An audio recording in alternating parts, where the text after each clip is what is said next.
Hello दोस्तों, अस्सलाम वालेकुम। मां या तव्हांजो दोस्त फरहान जमाली तव्हां ॾिसी रहिया मुंहिंजो यूट्यूब चैनल सिंधी एक्सपर्ट। दोस्तों, हिन दुनिया में अयाश माण्हुनि जी का खोट न आहे।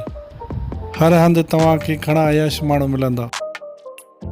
कीअं हिन पंहिंजी अयाशी जे करे 15 सालनि छोकिरी सां शादी कई। दोस्तों, स्क्रीन ते जेकी अव्हांखे जोड़ी नज़र अची रही आहे उन जे बारे में ॼाणण खां पोइ अव्हां हैरान थी वेंदो।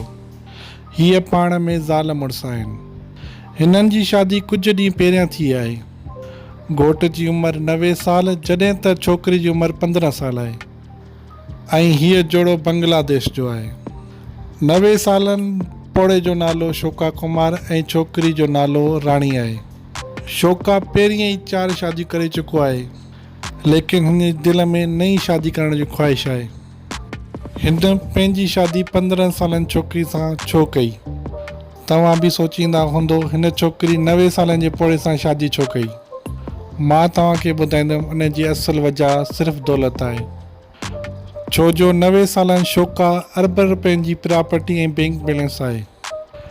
राणी जो चवणु आहे हीअ थोरनि ॾींहंनि जो महिमान आहे, पोइ हीअ दुनिया मां हलियो वेंदो।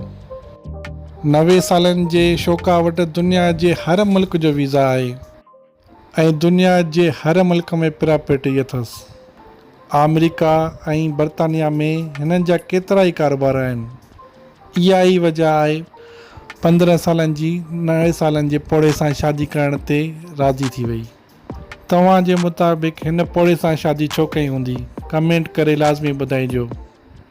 मिलंदासीं नई वीडियो सां गॾु। ख़ुदा हाफ़िज़।